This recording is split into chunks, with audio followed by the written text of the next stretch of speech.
The discussion tonight is to do with assisted dying and euthanasia. And the reason why it's topical now, and unfortunately in the last few decades, because we saw in recent times a slippery slope in connection with the moral, ethical, and every other sort of attitude towards life. The value of life is becoming more and more minimized.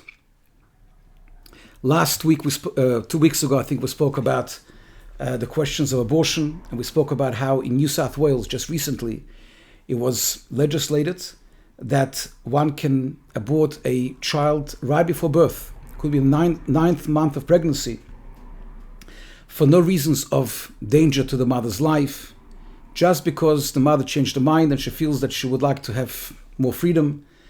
And the same thing applies to the question of euthanasia, that more and more countries are sanctioning and legalizing both assisted euthanasia, in other words, for murder, or physician-assisted euthanasia, when doctors assist somebody to finish with their lives. And there's the word which became the excuse for that is the quality of life. And the quality of life is being determined by carers, by doctors, by judges, by relatives that decide exactly whether the person deserves to live or not. And Halacha has a very, very different approach to that. Halacha, both in the value system and also in how we implement it, in practical implementation. We know that the sanctity of life is something which is very fundamental, is of fundamental importance, independent of quality of life. In other words, we believe that God Himself decided when we are born and how long we're going to live, and the life is given to us as custodians, to look after, not as somebody who decides how to dispose with it. We have our value system, which tells us how to treat life in the beginning and throughout our whole life, and also the end of life. Now we know that I can't say that it has an absolute value, because we learned that there are certain things that we have to forego, even when we have to pay with our lives. I mentioned in one of the previous lectures, we spoke about the Gimel, Yehorik, V'Liyaver, the three laws, the three types of mitzvahs that one has to give up one's life, even, which we spoke about. It's the adultery or incest, and murder. Also, sometimes in times of a situation when our religion was threatened by communists and other places, there were Jews who gave their lives to perpetuate our religion and not to be able to give into the hands of those who want to destroy it. But ultimately we see how the most important laws are set aside in order even to, not just to save an individual in times of danger, even when there's a possible danger. We know that Shabbos for us is one of the 10 commandments. And nevertheless, one is not only permitted, one is obligated to treat Shabbos as if it wasn't there in order to do anything for a person, even when there's a slight possibility of his life being in danger. The same thing applies to Yom Kippur. And we know that there's no difference at all in Jewish law whether the person is young and has a whole life to live, or when a person is 100 years old. It's not or whether his quality of life is fine, he enjoys life, or whether he is suffering. Killing a person is killing a person. And this is something which is discussed in the Talmud, in the most primary sources. It's discussed throughout all of the medieval literature of the early commentators. And I want us to read to you what it says in a book called Gesher HaChaim. Gesher HaChaim was a classical work written already in the modern times. It was written like in the beginning of probably at the end of 19th century, beginning of 20th century, by a famous halachic authority in Israel called Rabbi Chil Michal Tokochinsky. And I'm going to read a translation of what he wrote. There is no distinction between one who kills a goisus, a person who is about to die, who is 100 years old, and one who kills a healthy young man. In other words, for us, a murder is murder. And we are told the one who kills one human being is as if he destroyed the whole world. And when one saves a human being, is as if he saved the whole world. And that is the reason why God created the human race initially with one person. We know that everything else he created in multitudes, but humans are created with one person in order to show us that a person in God's eyes is a full world. Continues Rabbi Kaczynski, according to the laws of the Torah, there is no difference between the life which extends many years and life which lasts one short moment. For the value of life is infinite and immeasurable, and for that which is infinite and immeasurable, one should not distinguish between a small fraction and tens of thousands of those fractions. And he says, and at the same time, one must not differentiate between life which will only last a single moment and life which will extend hundreds of years. So too have our sages stated that one who kills a single person or even shortens his last moments of life is considered as if he has decimated an entire world. There's an interesting story that happened in Lubavitch in the earlier part of 19th century, when some rabbis came to the Mittler Rebbe, told him there was a 95-year-old woman. 95 years old is even old in our times, but in those days it was very, very old. And this woman is dying. And the question was, should they break Shabbos to go to the pharmacy and prepare certain types of medications for her? And the Mittler Rebbe said they must do it. And they said, but Rebbe, you will only prolong her life for a short amount of time. Is it worth breaking Shabbos for a few short moments? And the Rebbe said that you can't properly evaluate the preciousness of life, of the time where the soul is in the body, in the eyes of God. For God, it's very, very precious. And therefore, the concept that we look and we say this person is more productive and person is more active and he can achieve more, that is not in our value system. It's something which existed in many cultures. We know that in certain Eskimo cultures, they would, when a person would get very old, they would put him on a shaft and sort of push him into the sea to die. And in many cultures, 2,000 years ago, in Roman and in Roman cultures and Greek cultures, the same way as they would also sometimes kill babies after they're born. We didn't look to them exactly. Sometimes they looked a bit crippled and with some deformity. They would kill children the same way as they would look at it exactly the same way as now they look at abortion at 9 months. And the same way they would kill elderly people whom they felt were already, the life wasn't important. So this is the value system of halacha, of Jewish law. But now, what's the practical implementation? This is something which I will discuss today, obviously in a very, very general way. I want to make two disclaimers. First of all, like everything that I talk about in these classes, it is not to be used as a ruling for other cases. Every case is to be taken individually. We can sometimes have the picture of the rules and the principles, and this particular picture will give us the knowledge to be able to what questions to ask and what to look out for. But by no means are we able to look at every case the same way. And when it comes to life and death, especially, we have to look at every single case individually.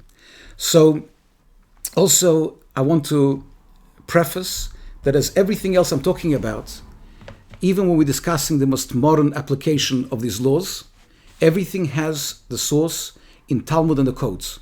And even though, unfortunately, sometimes I don't have the time, constricts me to be able to show you how everything fits in those sources, but that's something which has to be understood. It's nothing that somebody has decided that's the way it is. Everything comes from the very, very early sources up to throughout all of the halachic literature to the modern times. And even the implementation of these laws to the most modern technology and modern cases still has the precedents and the sources in the ancient primary sources. So there is a distinct difference in Jewish law. As much as we say that life is of primary value, there's a difference between withholding and withdrawing life-sustaining treatments and sustenance, and implementing what we call heroic treatment, which means that no matter how much a person is suffering, And no matter how much a person is terminal, and how much we think that it will not prolong his life for a significant amount of time, nevertheless, there's a number of things we always have to be able to administer, and we can't withhold those things, which really are life support, such as oxygen, hydration, nutrition, and generic antibiotics. We don't have to look for different generations of antibiotics, but generic antibiotics. And that is something, again, obviously there are certain exceptions to the rule. Sometimes it's impossible to feed a person for a number of reasons. Sometimes any amount of, when you give them hydration through IV, it can flood the lungs. There are certain exceptions. But generally speaking, we cannot say, and unfortunately this is done in many hospices and ICUs. One thing we have to know that and we're dealing with this almost on a daily basis with these questions, both in Australia and abroad. The staff many times does not want the person to live. They feel that this person is about to die, and therefore they want to vacate the bed. They want to be able to make sure that there's room for somebody else, and so on and so forth. And therefore, we cannot always trust what the doctors are saying. You want to say this? What is heroic treatment? Heroic treatment is something like CPR. So the question is, do you always have to put DNAD, not resuscitate? Dialysis, sometimes even putting somebody on a ventilator. We'll talk about the difference between putting somebody in a ventilator or respirator and taking them off the ventilator or the respirator. So sometimes, and I'm going to give you general rules, we're not obligated to administer heroic treatment. And this is in the case when there's two factors in a dying patient. Number one, that a person is suffering. And number two, that he is terminal and you will not be able to prolong his life for too long. In other words, when it comes to basic life-sustaining treatment, it's irrelevant whether we'll prolong his life for a day or for half a day or for 2 days. We'll always have to administer that. When it comes to giving CPR and the like, then sometimes it's not a mitzvah to do so. Sometimes we'll say that for the person to suffer the heroic treatment of breaking his ribs by administering CPR, it's not justified in Jewish law. But only in those particular cases. So I'm going to give a couple, there's nothing better that illustrates everything that some life stories that happened, which I'm going to share with you. The first story happened sometime approximately maybe 5 years ago. I was driving in the car and I received a phone call from a member of our community, of actually not just Sydney community, but my personal community here in Sydney. A family, there was a mother and a brother and a sister, said that the father, who was a young 70-something-year-old, he was in his probably mid-70s, 74, 75 years old, he suffered a stroke, and he is in a coma, he is not conscious, and the doctors, he's in ICU, and the doctors are pressuring the family to take him off life support. And the family wants me to come and to be able to tell them. And this family, we'll see in a second how sometimes the family is under pressure. And in order to fight for everything to be done according to Jewish law, the family obviously has to be on board. This family was 100% on board. I came to hospital. There were 4 staff members from the ICU, from the head of the ICU to the social worker and to others, who were putting a tremendous amount of pressure on the family to switch off life support. And when I came in, I felt a bit of hostility. I didn't feel there was much, the staff was very happy for me to come in. But the family right away said, look, the rabbi will talk to you and he'll decide. So I asked to see the diagnosis. When I looked at the diagnosis, I saw that only one hemisphere of his brain was damaged. And the person is alive according to all criteria, according to Jewish criteria, according to the secular law in Australia. It's interesting that the Australian law, as in America, as in most Western countries, they have a criteria of what is considered death. We'll discuss it a little bit today, and even more next week. I'll introduce a fascinating topic next week. But even if you go, we're talking about that there is a huge debate among the halachic decisors of our times about the moment of death. What constitutes the moment of death? Is it the brain death, which is basically the irreversible cessation of any respiratory, any breathing faculties? Or is it the cessation of the cardiac operation, the heart stops operating? Now, this particular discussion was really irrelevant years ago, because years ago, how would they know a person is dead? They would put a feather to his nose to see if he's breathing. And there was no time between the brain dying and the heart dying. It would be almost simultaneous. It's only in modern times, literally modern times, they're able to sustain the heart, and they can ventilate the heart to continue pumping while the brain could be dead. And the question became relevant. And again, ancient sources are being used to be able to determine that particular argument. But let's talk about now, we won't discuss at the moment this particular debate and polemic.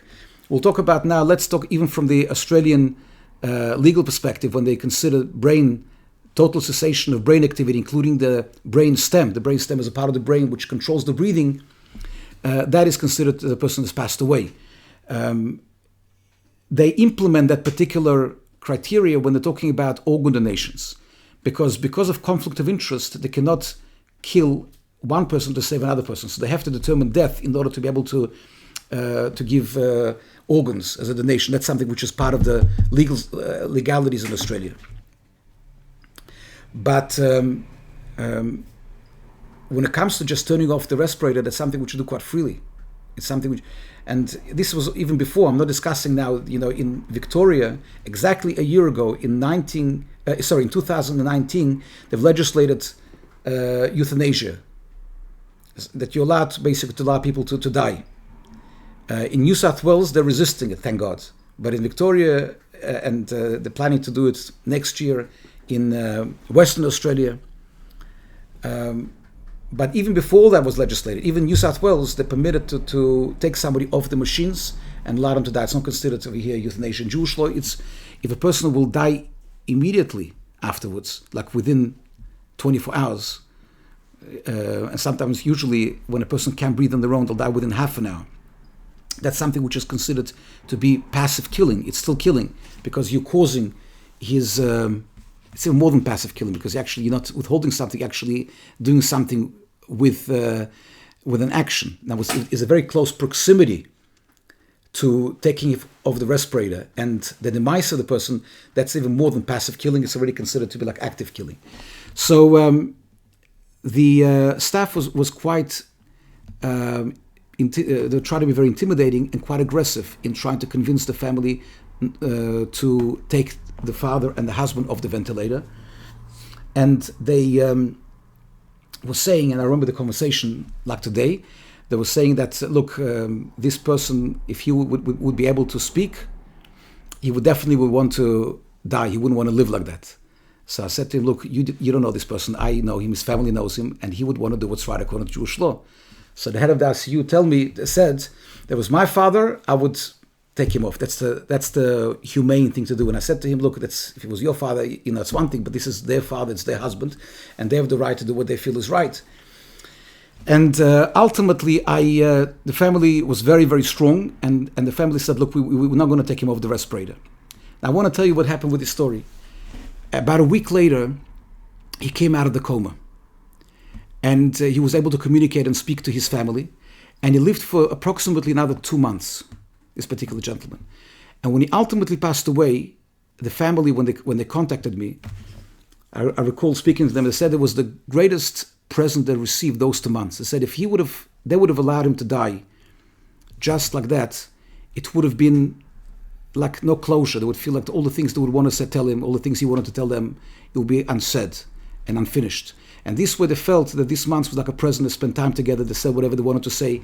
And when he finally passed away, there is a tremendous peace of mind that it wasn't done in a way that he suddenly, without any warning, just left them. And I spoke about it at the eulogy, that particular person. I said that, this was a present they received. We don't ask, we don't do things because of reward, ultimately. But we...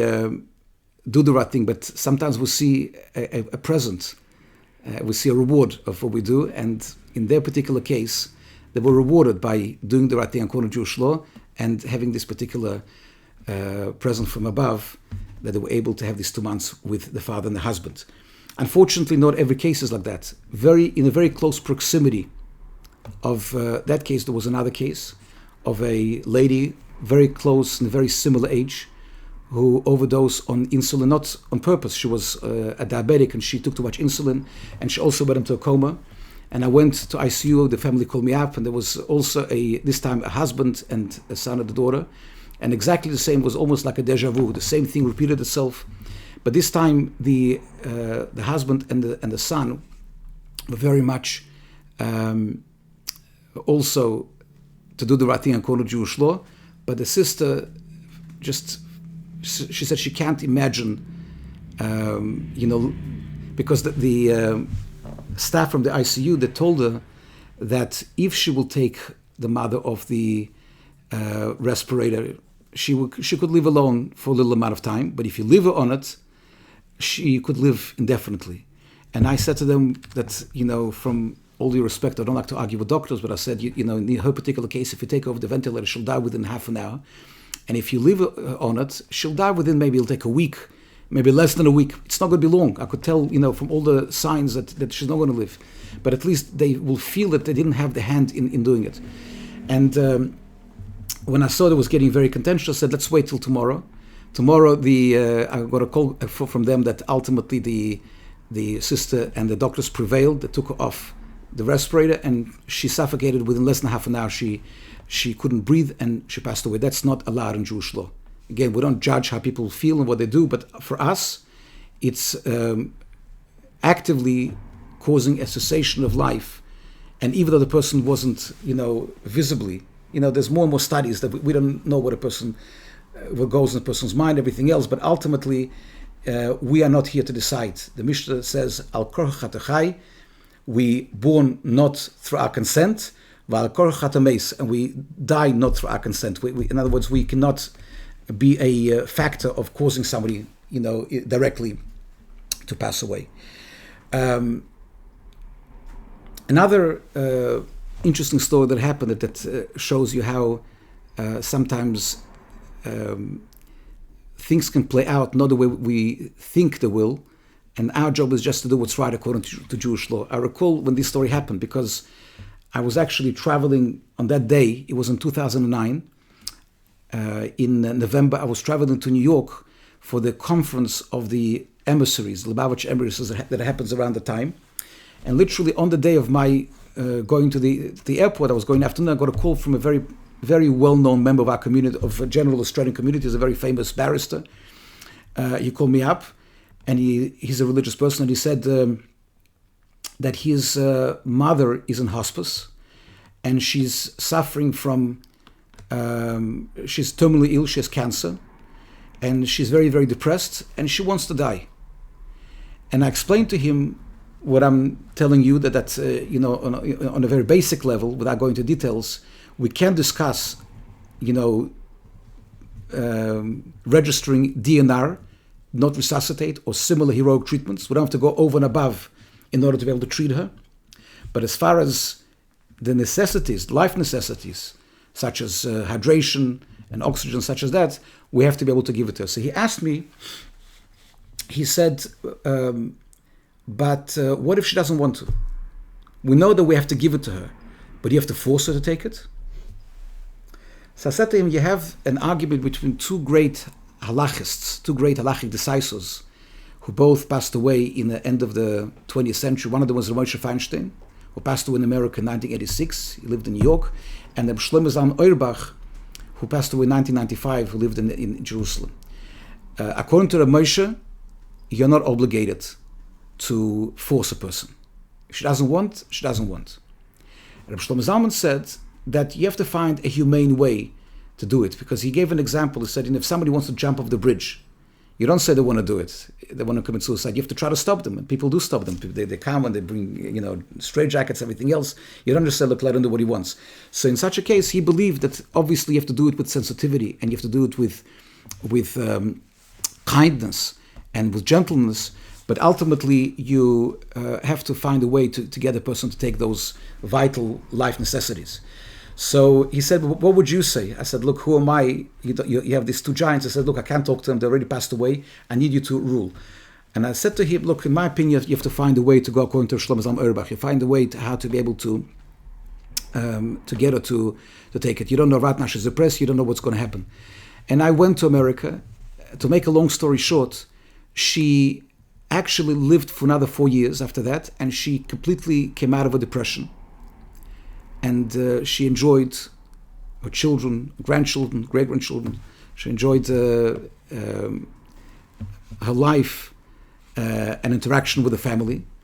And 4 years later, again, I was involved with the family, with feeding tubes and with real end-of-life issues, also to do with legality, Jewish law and everything else. But that's when she already passed away at that time. But she never regretted living for those 4 years. And this is an example that sometimes when a person feels at a certain point of his life depressed and they want out, it doesn't mean that ultimately that's what's best for them. And our job is to do what's right according to Jewish law. I want to finish off with one story, then I will have questions, and I believe also there's some questions from last week that came through. There was a lady in a Sydney community that quite a young lady. She suffered a lot in all different ways in her life. She had a difficult life, and when she was in her mid-50s, she suffered from a aneurysm. Aneurysm is really when the main artery in the brain can sometimes burst. It was Thursday night. She was rushed to hospital. The family contacted me, and I was in touch with them until Shabbos. And then Shabbos came in, and when Shabbos is over, so I'm getting phone calls immediately, both from the family and from the hospital staff, and they're saying, please come as soon as you can. So I came to the hospital, and I saw there's literally almost like a third world war going on. There's a real fight between the family and between the staff. What happened was that the staff of the hospital said that she has passed on. She is she's dead, and they want to turn off the machines. And the family doesn't believe them. The family distrusts them, because the family feels. And I must tell you, between us, that sometimes, not without a reason. Sometimes there is a reason to be able to have a certain level of lack of trust in a system when you know how much they want to be able to take off terminally ill patients of the machines and to be able just to get things moving. So when I came in and hospital staff, I could see they were very nice people, and they were extremely distressed about it, and they were being almost abused by the family, and they were, very, you can imagine, very emotional situation. So one of the things that I do is I've actually have a diploma in certifying brain death, how to be able to observe and to witness the clinical tests and the conformatory tests to be able to certify that the person actually is brain dead, at least according to that opinion on Halacha, which we'll discuss in Hashem next time. And I've asked the family, if I will tell you that she passed on, will you accept it? And said yes. So I asked the family to leave, and I told the staff to perform, and I told them exactly which tests to perform in front of me. First, the 4 clinical tests and one conformatory test, and I was convinced that the patient is completely brain dead, including the brain stem. And I told the family that, unfortunately, the mother, sister, the wife passed on, and they could come and say goodbye, and they came in, and afterwards they took over the machines, and it was in a way what we call the Kiddush Hashem, that the staff were very happy that here comes a rabbi, and he's able to convince the family by watching and by observing all of the tests confirming the fact that she passed on, and that's something which sort of stopped the whole war going on. God willing, next week over here, I give just a very, very short concept of the sanctity of life. The fact that we don't in any way try to say that somebody who is old and terminally ill in life is less precious than somebody who's young. It's not up to us to decide. And what are the main rules and protocols about treating somebody? Again, it's a very, very superficial analysis because every single case could be so complex and there could be so many diversities in different situations which we face. And I've given you just a couple of examples, just to have an idea what goes into it and how much is, we had cases when the doctors predicted that somebody's in a coma will never come out of it and people lived for years afterwards. That also happened. But we have to know that when we're approaching the subject, God forbid nobody should know this with the loved ones, it shouldn't happen to anybody. But whenever we come across it, we have to know that human life is of primary importance. And we're dealing over here with questions that are of world importance to God himself, who created life for a purpose, that a person should treat it with respect and with sanctity and with the proper fear almost that it deserves. And next week, God willing, we'll have a very, very prominent guest. He's a good friend of mine and somebody that we work very closely together. His name is Professor Avraham Steinberg, who's a neurologist in the Shaare Zedek Hospital in Israel. He's also a world-class halachic ethicist in the area of Jewish law and medicine. He's a prolific writer, wrote many books. He also had the privilege that he had an open door to all of the halachic authorities in Israel throughout the years that he worked in this and continues to work in this area. And we especially work with him in the area. He was a guest of ours in Sydney a few times, and he will discuss the question of organ donations. In other words, is a Jew permitted, according to Jewish law, to sign up as an organ donor? And he will also discuss a very, very interesting polemic that I touched upon just now about the halachic argument of heart versus brain. And I will do it in an interesting way of questions and answers and a dialogue with him. So I hope to see all of you next week. And we'll have some questions that Aaron will read some of the questions that came through. Okay, so being that we have some time for questions, we have enough time to cover at least the questions that came through. So I'll start on the subject that we discussed today, and then we'll go to some of the questions that were submitted as a follow-up question to last week's lecture. So someone is asking like this: what if I'm a doctor in a team, and my team and superior decide that we should convince the family to take a patient off life support, or if a family asks for it and the team agrees? Bottom line, what if I am required to participate or even in most cases conduct the process of separation from life support?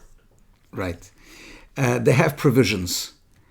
Specifically when it comes to this particular situation, we have provisions of when the hospital respects a particular religious principles of a doctor, and it's possible to be able to say that I don't want to be involved with it, and they will respect it.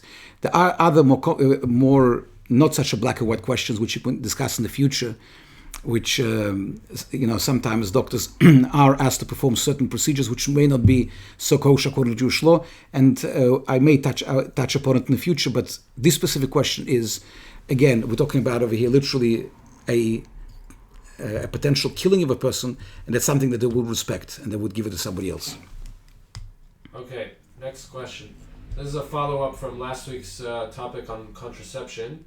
Someone was asking like this: how do you feel about couples being on birth control from the start of their marriage before having kids? Would you go to the extent of encouraging this? Again, it's a very, very individual question. Generally speaking, I said before that when I spoke about birth control, that we not only allow, we do encourage to have for health reasons to to take some breaks between children, and there are many reasons why and how long one could take these breaks, and there's sometimes even, for health issues, it could be very prolonged or even permanent.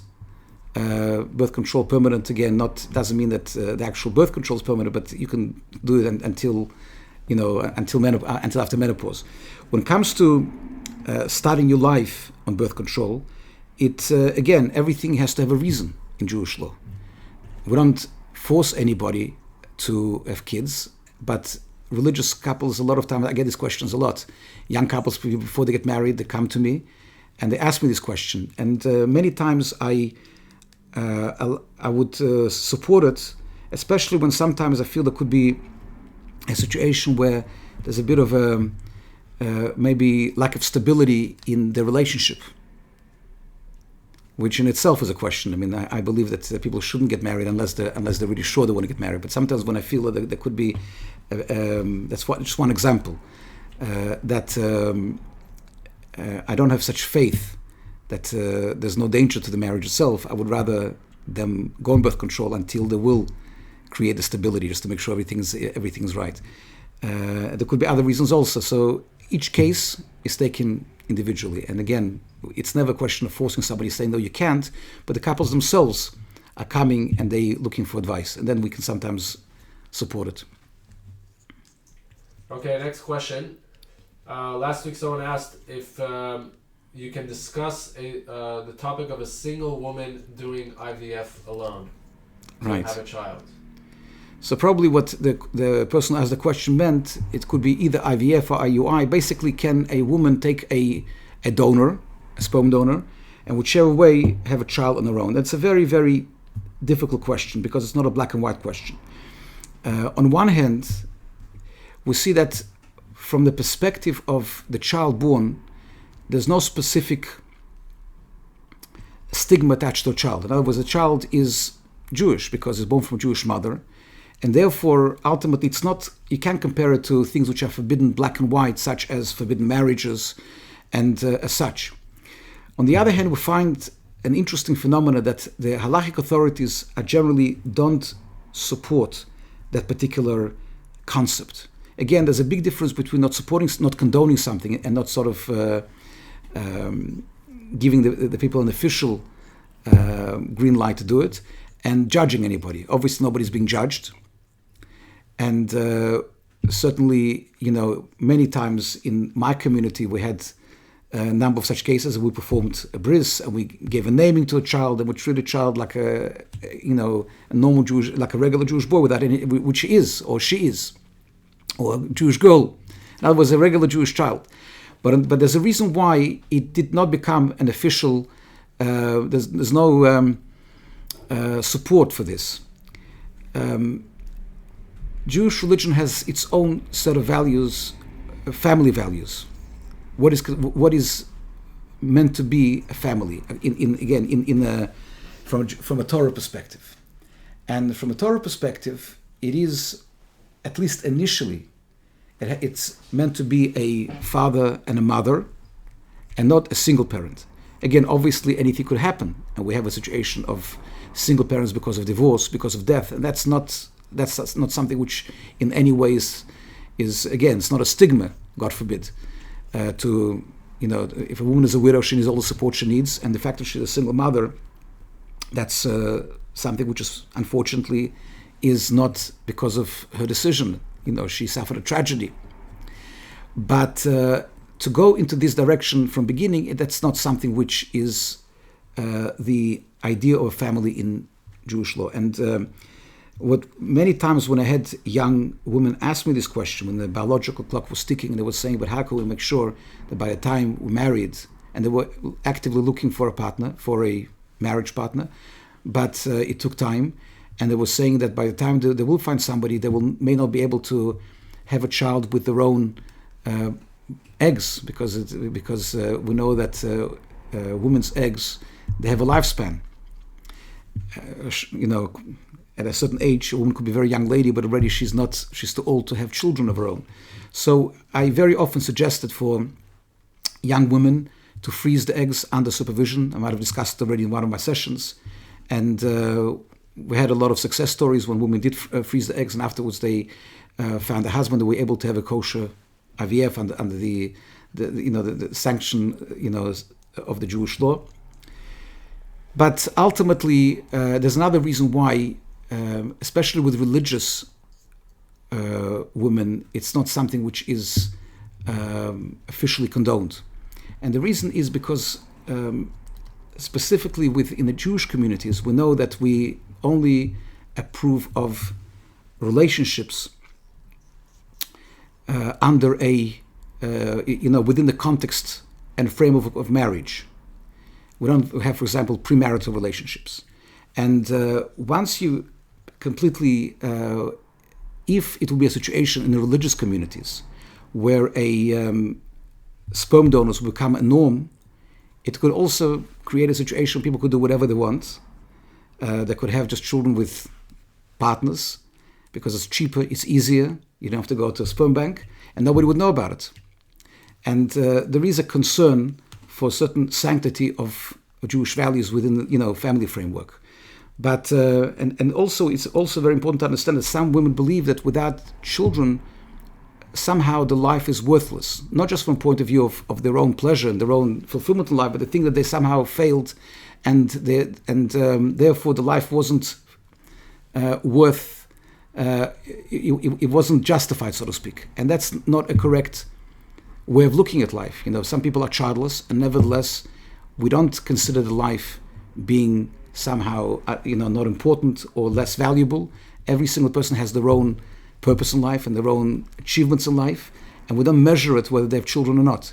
Having said that, in a general society, it is something which already became quite accepted. And while we don't officially come and it's not under our auspices, but ultimately we might even give advice how to make sure that if it is already done, and we know it's a fait accompli, that it should be done at least in the way that should, in a maximum way, provide for the kashrus, for the kosher status of a child. Sometimes it's a question of, some people think it's a mitzvah to get a Jewish donor, which could create extra problems, as we explained in one of the sessions. It could create a problem of potentially a brother marrying a sister if the donor was a donor to multiple women. So sometimes we could advise how to do it in the best possible way, and again, different women do it in different ways. But if it's at least the woman's biological child, in other words, it's her eggs, and it's her, she carried the child, then there's no question about the Jewishness of the child. But if a woman decides to go and use somebody else's eggs, for example, or a surrogate mother, then it's much better we know about it, because then we can make sure to convert the child.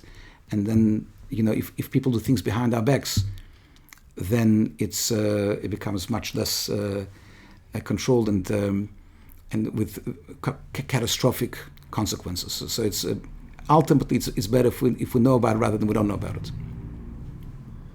Okay.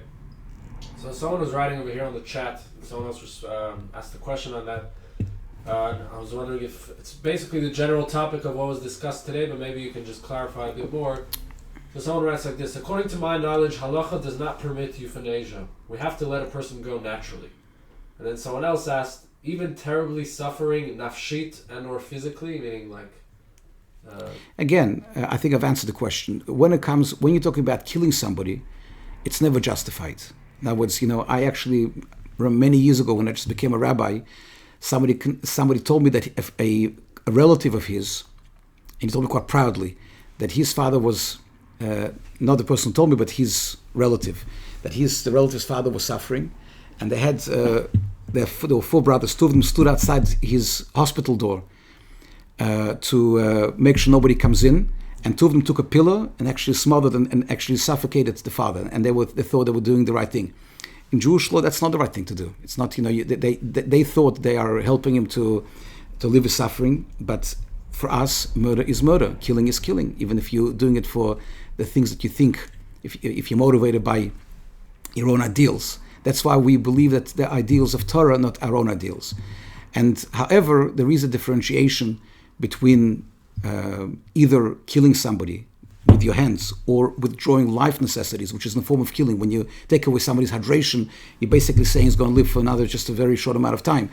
Or providing heroic treatment, which in case of suffering can be withheld.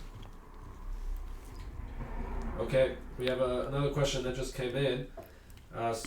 I've heard that someone that commits suicide is condemned to eternal hell and can't be buried in a Jewish cemetery. Is this true? Right. I'll explain. It's a very interesting law, because on one hand, it is true that suicide is considered to be a sin tantamount to murder. And therefore, that technically, theoretically, and I explain to you why I'm saying theoretically, because the difference between theory and practice. Theoretically, there was a concept that there was a special section in Jewish cemeteries for those who committed suicide. And the question is, why isn't it practiced? And the answer is because there's a very, very specific criteria how we determine what is considered suicide. In order for us to say the person committed suicide, we have to know that he was in a sound mind, and we have to know, which is very highly unusual today. Most people commit suicide, they are very, very severely depressed, and sometimes to the extent that they're almost not in possession of their actions. And there has to be also a lot of criteria to determine how it happened and what exactly happened. And therefore, in practice, because we don't have that knowledge, and not only we don't have knowledge, but on the contrary, the assumption today is, in most cases, that a person didn't just do it in a cold, calculating way. He did it because he came to a point of being highly depressed and with the mental illnesses many times, which mental illness is no less severe than a physical illness, and sometimes it makes a person much more out of control, so to speak. So in practice, we've never ever done it. As much as we tell people that it's wrong to commit suicide, but if God forbid it happens, we would always give a benefit of a doubt that there may have been certain situations that we may not know about. Okay, someone has a question regarding last week's topic. What is the halachic view of withdrawal as a method of contraception between a married couple? Right. So last week we spoke about questions of contraception, and I explained why condoms are not permitted with except of very, very exceptional circumstances. And I also touched upon the concept of spilling seed. And I think this is the connection with the question of withdrawal method, basically, which means that when there's a natural relations, but the ejaculation is outside. From point of view of contraception, apart from the fact that scientifically it doesn't usually work, but from the halachic perspective, it's not permitted. And the reason why it's not permitted is actually the source of masturbation is a biblical source, a story in the book of Genesis, where he talks about the two sons-in-law of Judah, who did something wrong. One was called Onan and one was called Er and Oinan. And they both did something, says the written Torah without giving us too much details, and it gives you between the lines, but doesn't say it openly, and they were punished for it. And the Talmud, which is, as we explained in one of the lectures, is the oral Torah, which explains everything in the written Torah, says that actually they used a withdrawal method. And from that name, Onan, who's one of the brothers, the technical word onanism, which is a more scientific term for masturbation, came about. So this method is not permitted. Again, I spoke about collecting sperm for the purposes of fertility. And I said that the most kosher method for IVF, even though it's not permitted for contraception, but the most kosher method is using a condom in the context of natural relations. Sometimes when, for whatever reason, it's impossible to use a condom, we allow the withdrawal method as a next best thing for purpose of collection. Again, it's not as good even scientifically, but sometimes for technical reasons, the first way is impossible, and we allow the second one. Again, it's still considered to be spilling the seed, even though it's not as severe as actually doing it through masturbation. Okay, and our final question for tonight, also a follow-up question regarding last week. Is female masturbation forbidden? From the technical perspective of spilling the seed, obviously it's not anywhere the same as male masturbation. However, there's one particular point which is important to explain. In the 13 principles of faith, and we'll talk about now in the context of marriage, just one particular aspect of in the concept of a married couple. In the 13 principles of faith, they're talking about the fact that when God gave us the Torah, He gave us certain laws to do with action, which the world understands. That if you do something violent or something wrong, or if you commit an act of infidelity, for example, people understand that it's wrong, and sometimes it's even illegal from the perspective of secular life, but certainly we all know that certain actions are forbidden by Jewish law. Then you have laws connected with speech, which in Jewish law are much more pronounced, much more severe than in the secular law as far as what is considered to be forbidden speech.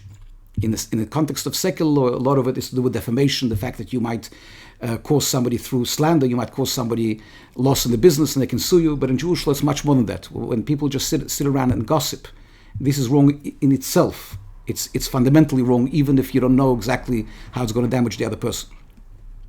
And then there's those wrongs committed by thought. And that's something which secular society doesn't understand. They say, listen, what's in your thought? It's between you and yourself, nobody's business.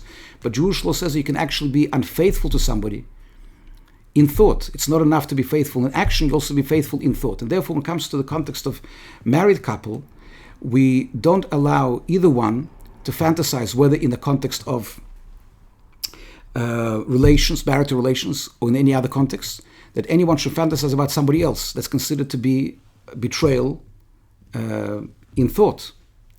And therefore, if that is the context of this particular act, then it's not allowed. But if it's in the context of actual intimate life between the couple itself, and it's something which will enhance the physical life between the husband and the wife, then it's very, very different between a woman doing it and a man doing it, because for men it's forbidden intrinsically, forbidden in principle, because it's splitting seed, and for women it's not.